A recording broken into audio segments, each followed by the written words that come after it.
for us all, debating sometimes actually takes place outside of just the context of the Philippines. The affirmative team set up in this debate that we were talking about this policy as it exists in Western liberal democracies more broadly. And for that reason, the characterization that governments are beholden to special interest groups and that those things would never be interrogated is utterly untrue. These are democratically elected governments in Western liberal countries where the decision to pardon any individual is put through the media ringer, where there is a huge amount of scrutiny over those decisions by virtue of the fact that everybody recognises, as the affirmative team does, that this is a trade-off and that something is lost. So we wholeheartedly disagree. The context of this debate is one in which there is mass-scale police corruption, one in which money is the only thing that determines the outcome of a trial, and one in which any person can get off. But if those things are true, fix those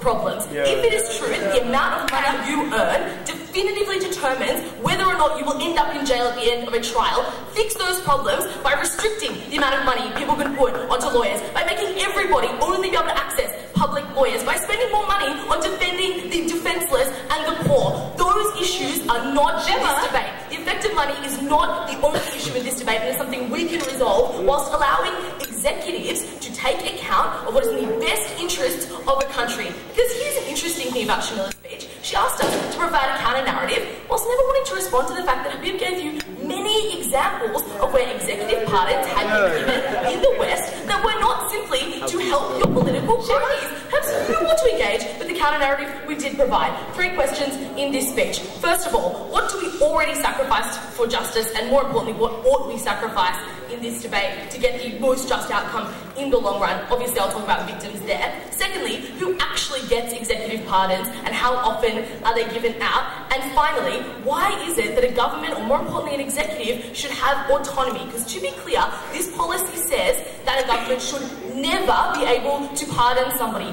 We do not defend that every time a government has pardoned somebody, it was a good idea, but we think in general it is a necessary function of government. Sure.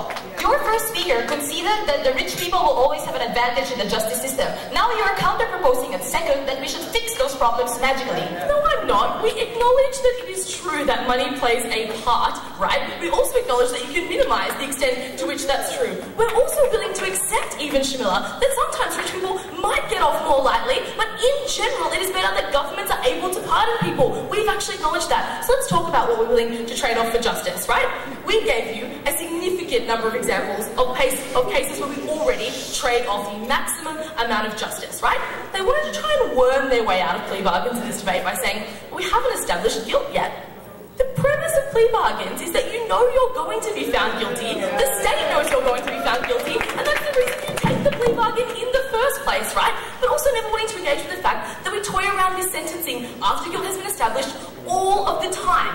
Yes, it is true that we already account for mitigating circumstances, which was Shamila's rebuttal, but what she didn't want to engage with was that it is a principled acceptance that sometimes 2 people who have committed the same crime do not deserve the same sentence, and sometimes there are pragmatic reasons to change the sentence somebody is given. To be clear, if 2 people commit the same crime and one of those people is let out 10 years earlier because they have dependent children, victims would feel good about that, but that is a utilitarian outcome, something that they needed to, and in fact did defend in this debate. So justice isn't absolute. Gemma, what was the principle they wanted to point to in this debate? It was about equality under the eyes of the law. We told you that sometimes the law is wrong, and they don't want to account for that. There are instances where the law is wrong, the legislature will not change the law, and the executive recognises that the law needs to be changed. So oftentimes we are the person who recognises that. But even more so, oftentimes the punishment that is given is not equal, and that's what they need to engage with. When somebody develops a significant illness midway through a jail sentence and needs to live out their days dying of cancer in a jail cell, that is not an equal treatment to somebody who is not in that situation. So if you are the team that wants equality under the law, you need different outcomes for different people. That's why you should defer to the state to make those decisions. But let's talk about victims. She was right to say that victims wouldn't be particularly happy, even with the fact that somebody had been found guilty but then pardoned. Thank God the justice system is not based around catering all of the time to what would maximise the happiness of victims. And Shamila knows this. This is debating 101. Because victims are not rational, and because the state accounts for broader interests, which is why it doesn't always throw every single criminal in jail crime, which is why it doesn't always kill people, even though victims would oftentimes like to see that happen. We don't think that victims and the resolution that is given to them is the #1 part of this debate. So let's move on, given we've already accepted that states trade these things off all the time, to talk about why they should trade them off in this particular circumstance. Who gets them? She says, only rich people. Okay, and then she says, our acknowledgement that not many are given is simply a recognition that not many convictions are reached, apparently, in the West. Like, God knows what courts are doing in the West, just sitting on their thumbs, apparently.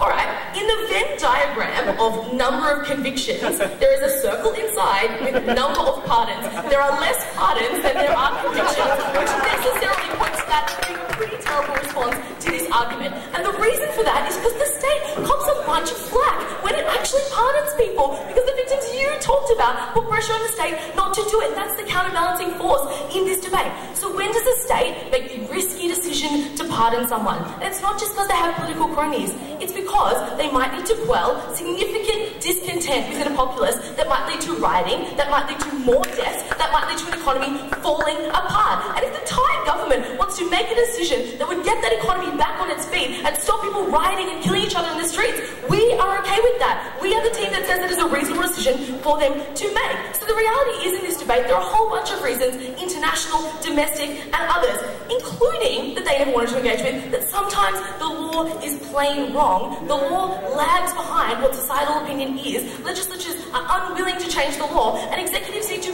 push that change to occur. We think those are just outcomes. Let's be clear in this debate. We don't think pardons are always a good idea. We think states recognise that. We think there is a significant amount of pressure on states from victims and people like Shamila not to pardon these individuals, which is why they are very sparing when they do choose to pardon somebody. When they do, there are significant benefits to them doing so. This doesn't incentivise people to commit crime by virtue of the recognition that pardons are extremely rare. What it does recognise is that the executive is put in power to govern a country and determine what is best for that country, something a court can never do. We oppose. Yeah.